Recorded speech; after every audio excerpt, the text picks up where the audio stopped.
nagsabi sa inyo na wala akong skate? Dalawang skate ko, yung isa roller skate, tapos ito yung pang school ko. Ginagamit ko na sa bahay. Ha? Yan. Ito oh. Ayan oh. Ano naman, diba? Mayroon pang isa dito. Tingnan nyo, di din ako marunong. Oh, nandito oh.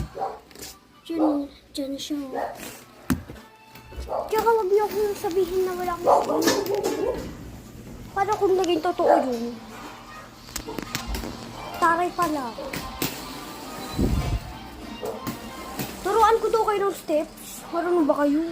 Sige. Yan na. Yan na. Una. Yan, may kulong yan.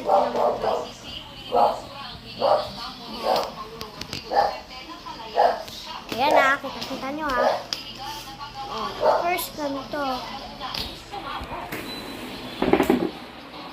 Paano daw po mag-stop? Kaya mag-stop tayo dito. First stop. Kaganda ka kasi makakalakad ka na. Second stop. Kagano naman po. Tapos makakalakad ka.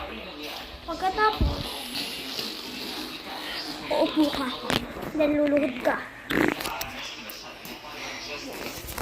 Then pagkatapos, last step ko, ganito, uupo ka na, then, yan. So, ganito po pala ako mag-skate pag tinatawag ako ng nanay ko. Hindi po ako yun kasi tinulak lang po ako ng kapatid ko.